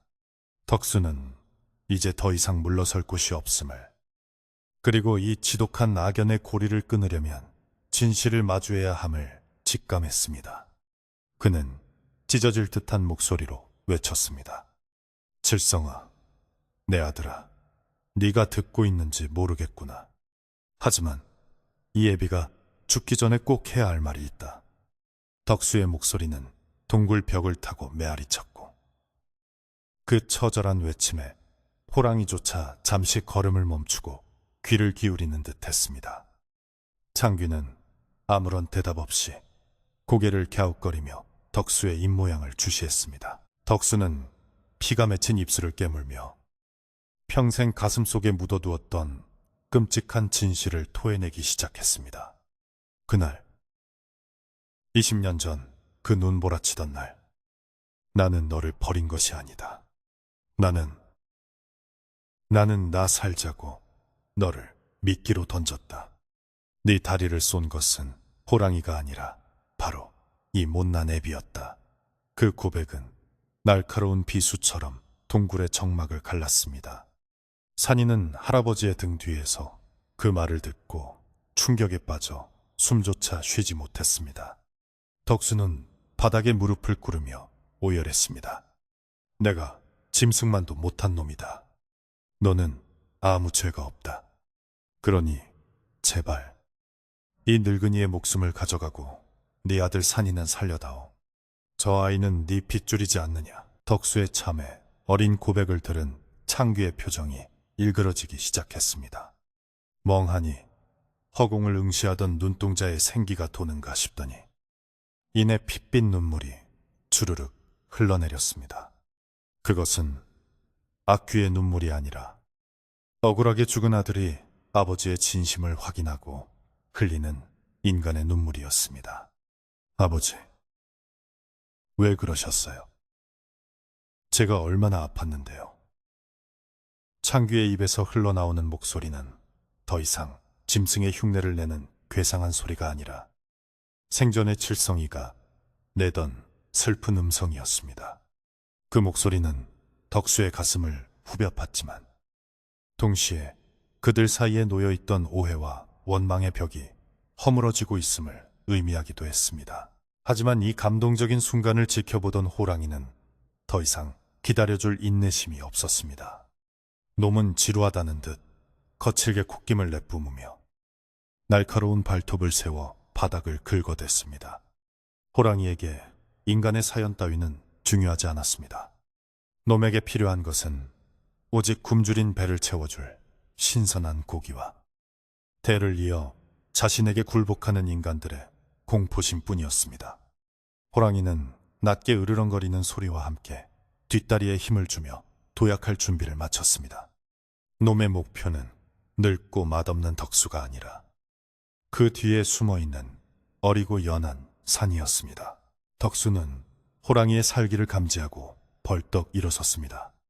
산아, 지금이다. 저 틈으로 뛰어라. 뒤도 돌아보지 말고 무조건 앞만 보고 달려. 덕수는 산이를 동굴 입구 쪽으로 거칠게 떠밀었습니다. 산이는 울면서 할아버지, 같이 가요 라고 소리쳤지만 덕수는 단호하게 고개를 저었습니다. 가라. 네가 살아야 네 아비도 산다. 어서. 덕수의 호통에 산이는 눈물을 머금고 달리기 시작했습니다. 바로 그 순간 호랑이가 천둥 같은 포효와 함께 허공을 가르며 덕수와 산이를 향해 날아들었습니다. 덕수는 피하는 대신 오히려 호랑이를 향해 정면으로 몸을 던졌습니다. 이놈! 내 아들을 데려가더니 이제 손자까지 넘보느냐? 덕수는 마지막 남은 한 발의 총알을 호랑이의 벌어진 입속을 향해 쏘았습니다. 탕 하는 총성과 함께 호랑이의 고통스러운 비명이 동굴을 울렸습니다. 총알은 호랑이의 목구멍 안쪽을 스쳤지만 거대한 맹수를 즉사시키기에는 역부족이었습니다. 분노한 호랑이는 앞발을 휘둘러 덕수를 쳐냈고 덕수는 힘없이 벽에 부딪혀 쓰러졌습니다. 날카로운 발톱이 덕수의 가슴을 찢어 놓았고 붉은 선혈이 솟구쳐 올랐습니다. 덕수는 고통 속에서도 산이가 도망친 쪽을 바라보며 미소를 지었습니다. 도망쳤구나. 내 새끼. 그러나 호랑이는 쓰러진 덕수에게는 눈길도 주지 않고 곧장 도망치는 산이를 쫓으려 몸을 돌렸습니다. 부상을 입어 더욱 흉포해진 호랑이의 속도는 상상을 초월했습니다. 산이는 짧은 다리로 필사적으로 눈길을 달렸지만 뒤에서 들려오는 거친 숨소리는 점점 가까워지고 있었습니다. 덕수는 절망적인 눈빛으로 손을 뻗으며 안 돼. 안 돼. 라고 신음했습니다. 그때 믿을 수 없는 일이 벌어졌습니다. 공중에 떠있던 창귀, 칠성이의 망령이 호랑이의 앞길을 막아선 것입니다. 칠성이는 더 이상 힘없는 악귀가 아니었습니다. 아버지의 진심 어린 사과와 자신의 아들을 지키겠다는 일념이 그에게 알 수 없는 힘을 부여한 듯 했습니다.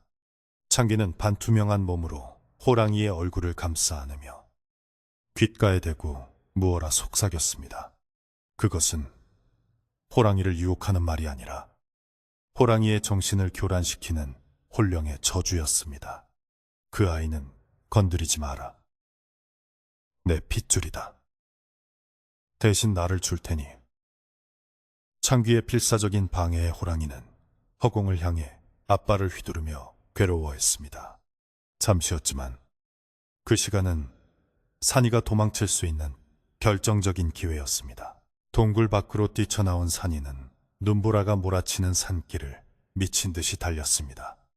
등 뒤에서는 호랑이의 으르렁거리는 소리와 찢어지는 듯한 비명이 들려왔지만 할아버지의 당부를 떠올리며 이를 악물고 앞만 보았습니다. 뒤를 돌아보지 마라. 절대로. 산이의 귓가에는 아직도 아버지의 목소리인지 귀신의 목소리인지 알 수 없는 속삭임이 들려왔습니다. 산아, 거기 서라. 팽이 주고 가야지. 하지만 산이는 이제 알 수 있었습니다.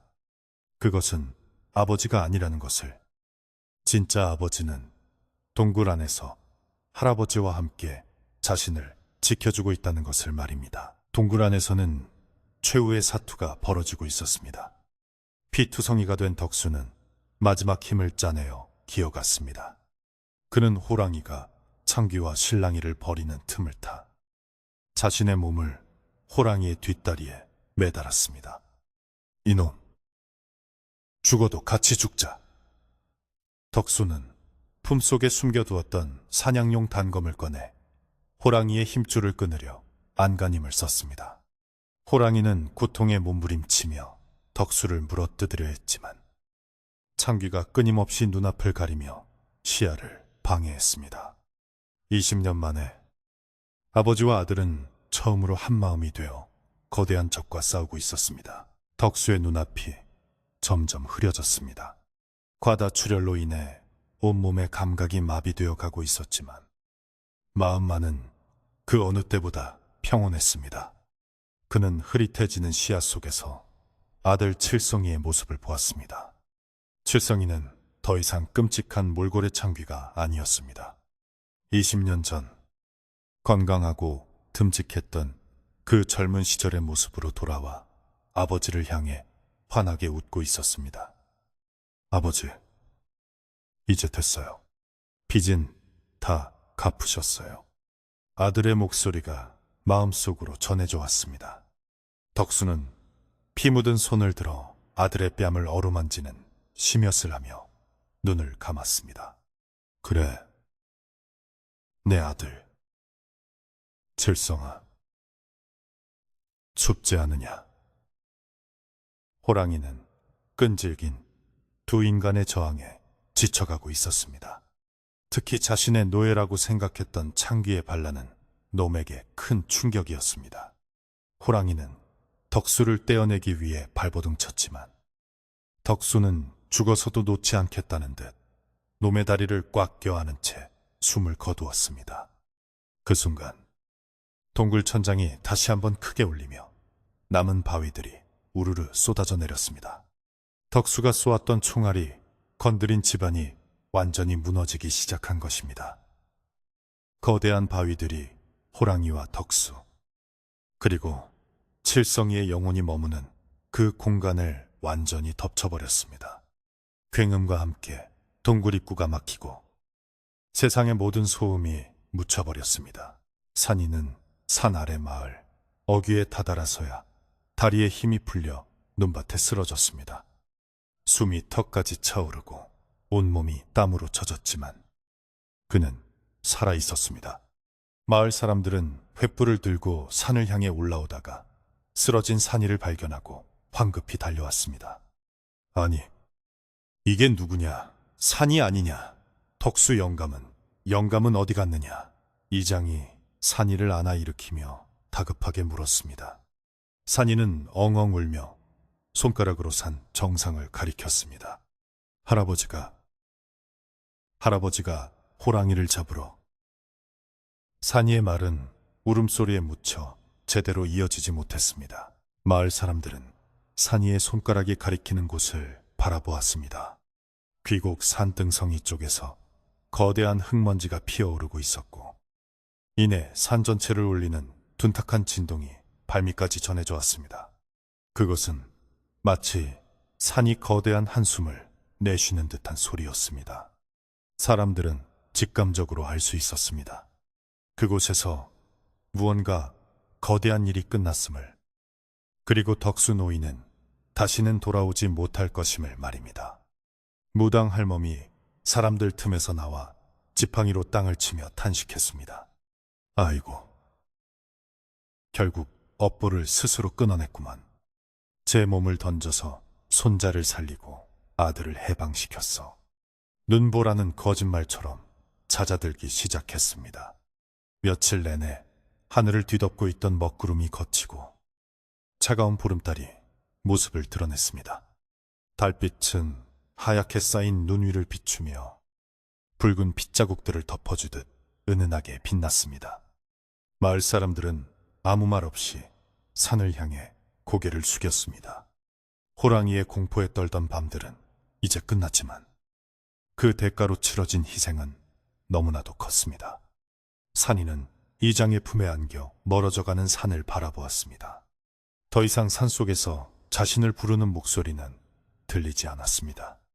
아버지를 흉내내던 기분 나쁜 소리도, 할아버지의 거친 숨소리도 모두 눈 속에 묻혔습니다. 다음 날 아침, 마을의 젊은 장정들이 무기를 챙겨 귀곡 동굴로 올라갔습니다.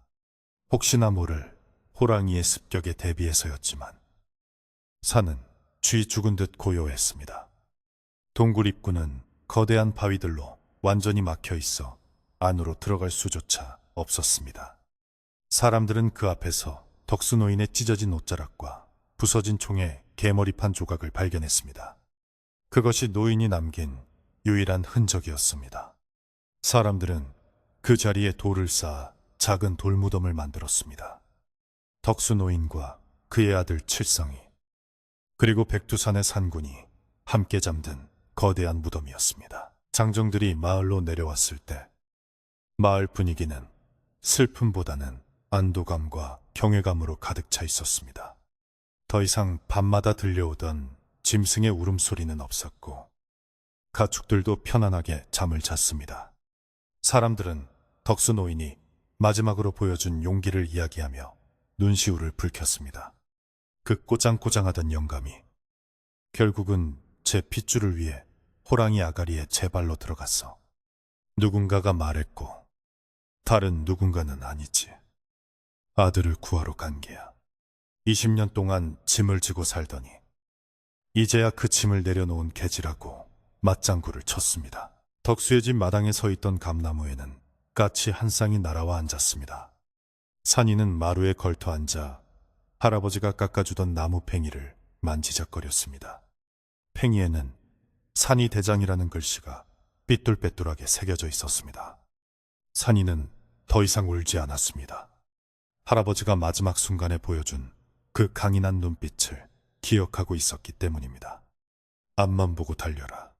그 말은 이제 산이가 평생 가슴에 품고 살아가야 할 유언이 되었습니다. 저녁이 되자 마을 안악들이 덕수의 집으로 모여들었습니다. 어린 산이 혼자 밥을 굶을까봐 저마다 반찬과 밥을 싸들고 온 것입니다. 훈훈한 밥 냄새가 차가웠던 집 안을 채우기 시작했습니다. 산이는 사람들 틈에서 따뜻한 밥 한 숟가락을 입에 넣었습니다. 목이 메어 잘 넘어가지 않았지만 꾹 참고 씹어 삼켰습니다. 살아야 했습니다. 할아버지와 아버지가 목숨을 바쳐 지켜낸 삶이었기에 허투루 살 수 없었습니다.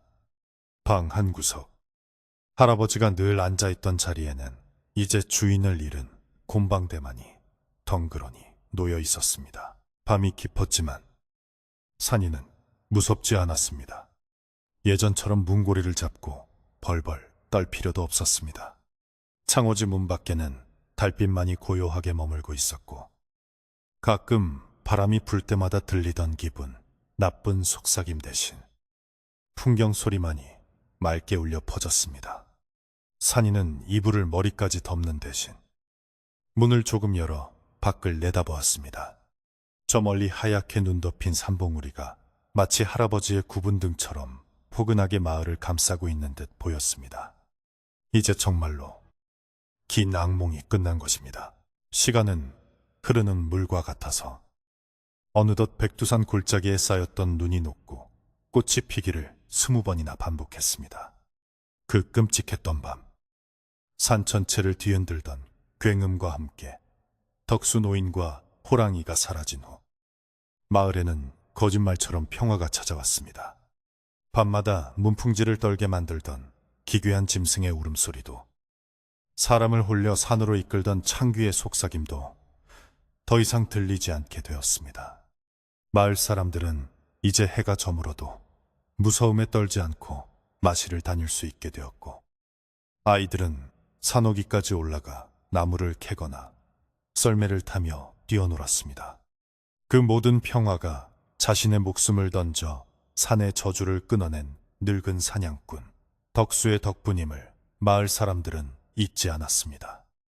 사람들은 귀곡 동굴 입구가 무너져 내린 자리를 덕수 바위라고 부르며 산을 오를 때마다 그곳을 향해 가볍게 고개를 숙여 예를 표하곤 했습니다. 홀로 남겨졌던 어린 산이는 마을 사람들의 따뜻한 보살핌 속에서 훌륭한 청년으로 자라났습니다. 그는 할아버지 덕수를 닮아 강인한 어깨와 뚝심을 가졌고, 아버지 칠성이를 닮아 선하고 맑은 눈망울을 가진 듬직한 사내였습니다. 산이는 할아버지가 남긴 그 외딴 집을 떠나지 않고 지켰는데, 예전처럼 담장에 가시나무를 두르거나 빗장을 겹겹이 지르지는 않았습니다. 대신 그는 마당의 감나무 아래에 평상을 놓고 여름이면 지나가는 이들에게 시원한 물 한 바가지와 감자를 내어주며 넉넉한 인심을 베풀었습니다. 그 집은 더 이상 공포와 비밀이 숨겨진 요새가 아니라 마을 사람 누구나 편하게 들러 쉬어갈 수 있는 사랑방이 되어 있었습니다. 산이는 비록 사냥꾼의 핏줄을 이어받았지만 총을 잡지는 않았습니다. 그는 대신 나무를 가꾸고 약초를 캐며 산이 주는 만큼만 거두고 만족하며 사는 법을 택했습니다. 어느 해 겨울, 유난히 눈이 많이 내리던 날이었습니다. 20년 전 그날처럼 온 세상이 하얗게 덮인 밤, 산이는 방 안의 아랫목을 따뜻하게 데우고 정성스럽게 제사상을 차리고 있었습니다. 오늘은 할아버지와 아버지가 함께 세상을 떠난 기일이었습니다. 방 안에는 고소한 녹두빈 대떡 냄새와 맑은 탕국의 향기가 은은하게 퍼져 있었고, 촛불은 바람 한 점 없는 방 안에서 고요하게 타오르고 있었습니다. 산이는 갓 지은 하얀 쌀밥 2그릇을 상 위에 올리고 숟가락을 가지런히 놓았습니다.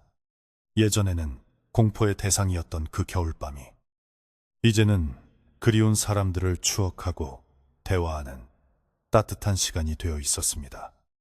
산이는 이제 슬픔보다는 감사의 마음으로 두 분을 맞이할 준비를 마쳤습니다. 산이는 두루마기를 갖춰 입고 경건한 마음으로 술잔을 올렸습니다.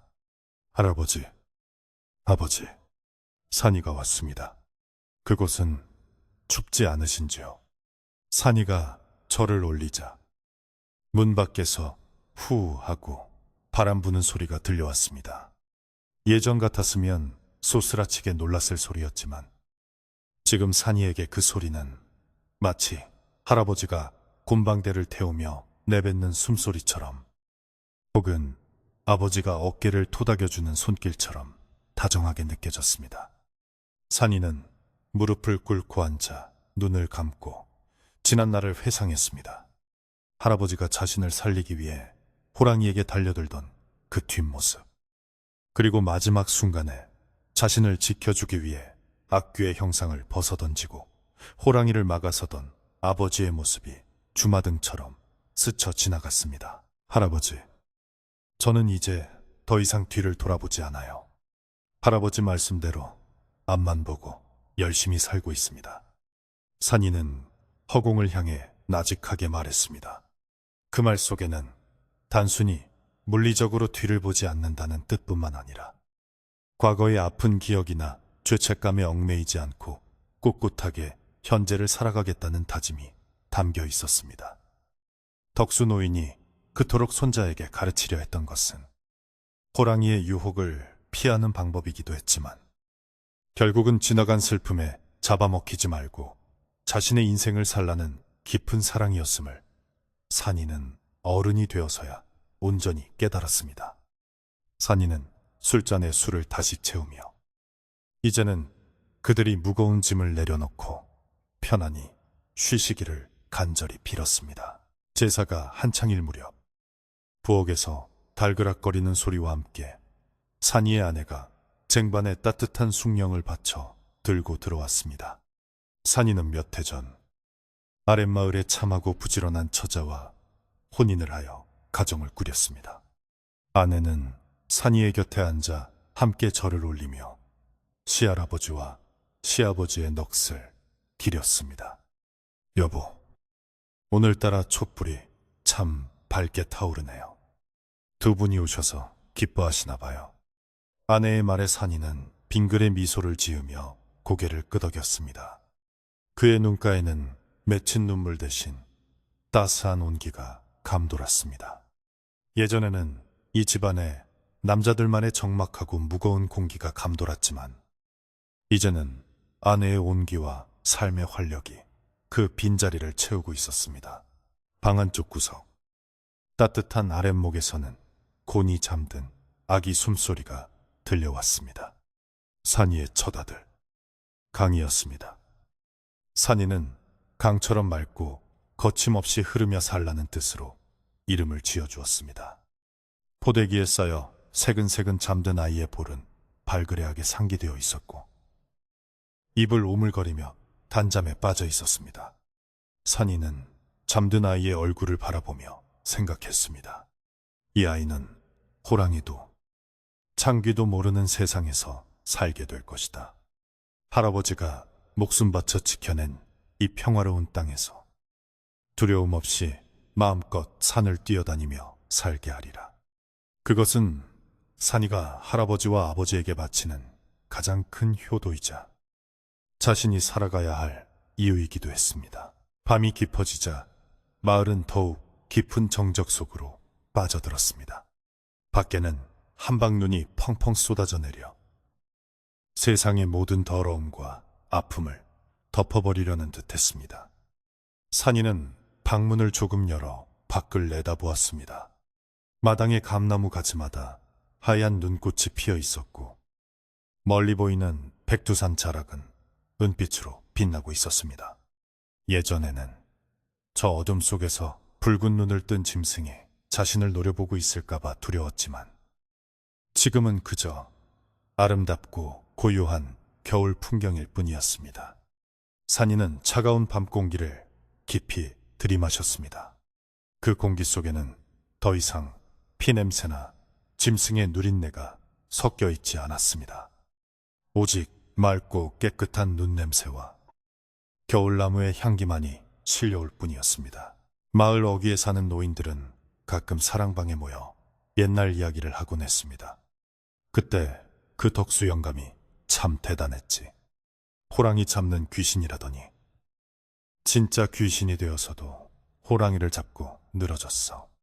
노인들의 이야기 속에서 덕수는 이제 비극의 주인공이 아니라 마을을 구한 영웅이자 전설이 되어 있었습니다. 그리고 그 이야기는 아이들의 입에서 입으로 전해지며 뒤를 돌아보지 않는 사냥꾼이라는 민담으로 남게 되었습니다. 산이는 가끔 마을 아이들이 자신을 보며 저 아저씨네 할아버지가 호랑이를 잡았대 라고 수군거리는 소리를 들을 때마다 씁쓸함보다는 자부심을 느꼈습니다. 할아버지의 희생이 헛되지 않았음을 증명하는 것이었기 때문입니다. 제사를 마치고 산이는 아내와 함께 음복을 했습니다. 제사상에 올렸던 떡과 과일을 나누어 먹으며 도란도란 이야기를 나누는 시간은 더없이 평화로웠습니다. 내일은 날이 개면 강이 데리고 뒷산에 가서 눈썰매라도 태워줘야겠어. 산이의 말에 아내는 웃으며 대답했습니다. 그러세요. 아버님이랑 할아버님도 강이 노는 모습 보시면 좋아하실 거예요. 두 사람의 대화 소리는 따뜻한 방 안을 가득 채웠고 그 소리는 벽을 넘어 눈 내리는 마당으로 그리고 멀리 산으로 퍼져나갔습니다. 어쩌면 눈 속에 잠든 덕수와 칠성이의 영혼도 그 소리를 듣고 흐뭇한 미소를 짓고 있을지도 모를 일이었습니다. 산이는 문득 벽장에 넣어두었던 낡은 나무 팽이를 꺼내보았습니다. 20년 전 아버지가 주려했던, 아니 창귀가 유혹의 도구로 썼던 그 팽이와 비슷하게 생긴 것을 자신이 직접 깎아 만든 것이었습니다. 산이는 잠든 아들의 머리맡에 그 팽이를 살며시 놓아주었습니다. 강아, 너는 이 팽이를 가지고 놀 때 아버지가 불러도 뒤돌아보지 말고 신나게 놀거라. 너에게는 무서운 것이 아무것도 없단다. 산이는 아들의 이마에 입을 맞추며 속삭였습니다. 과거의 상처는 흉터로 남았지만 그 흉터는 이제 3살이 돋아 더 단단해져 있었습니다. 산이는 그 단단한 마음으로 가정을 지키고 마을을 지키며 살아갈 것입니다. 밤은 칠흑같이 어두웠지만 산이네 집 창호지 문에서는 은은한 불빛이 새어나와 마당의 눈밭을 비추고 있었습니다.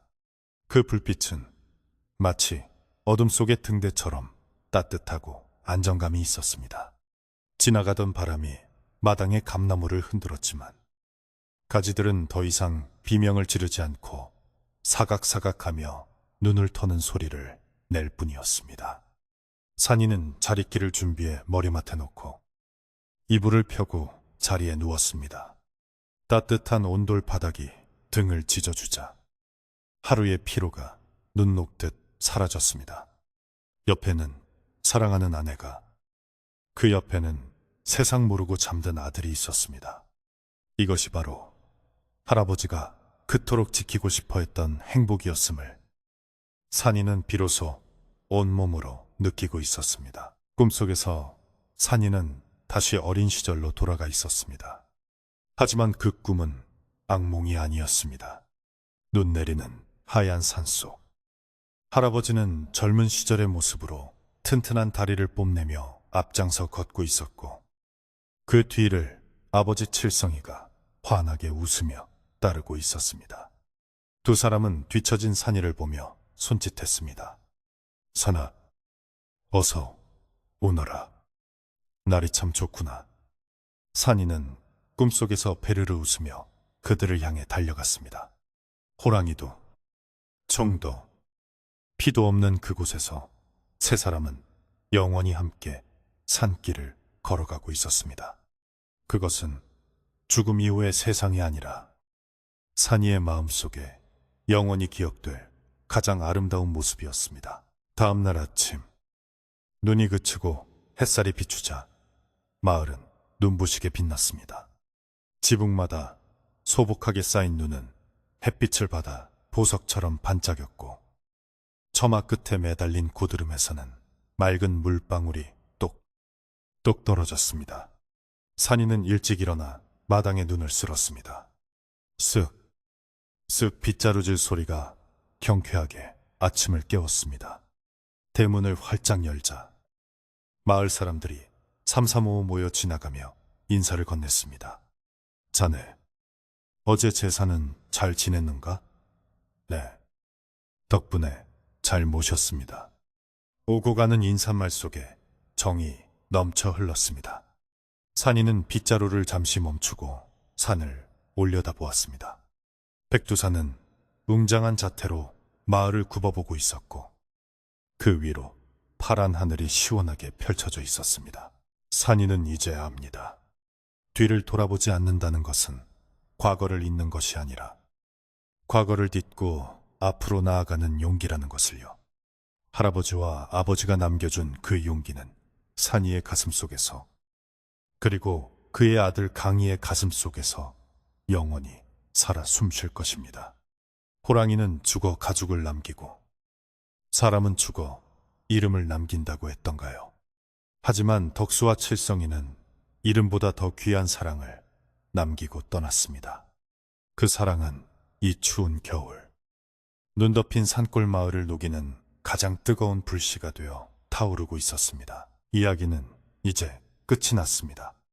무서운 호랑이도 슬픈 창귀도 이제는 모두 옛날 이야기가 되어 눈 속에 묻혔습니다. 오늘 밤 여러분의 꿈자리에는 무서운 짐승 대신 따뜻한 아랫목과 고소한 군고구마 냄새 그리고 사랑하는 가족의 온기만이 가득하기를 바랍니다. 바람이 차니 입을 꼭 덮으시고 편안한 밤 보내시길 바랍니다. 백두산 자락에 눈바람 소리를 자장가 삼아 부디 깊고 달콤한 잠에 드소서.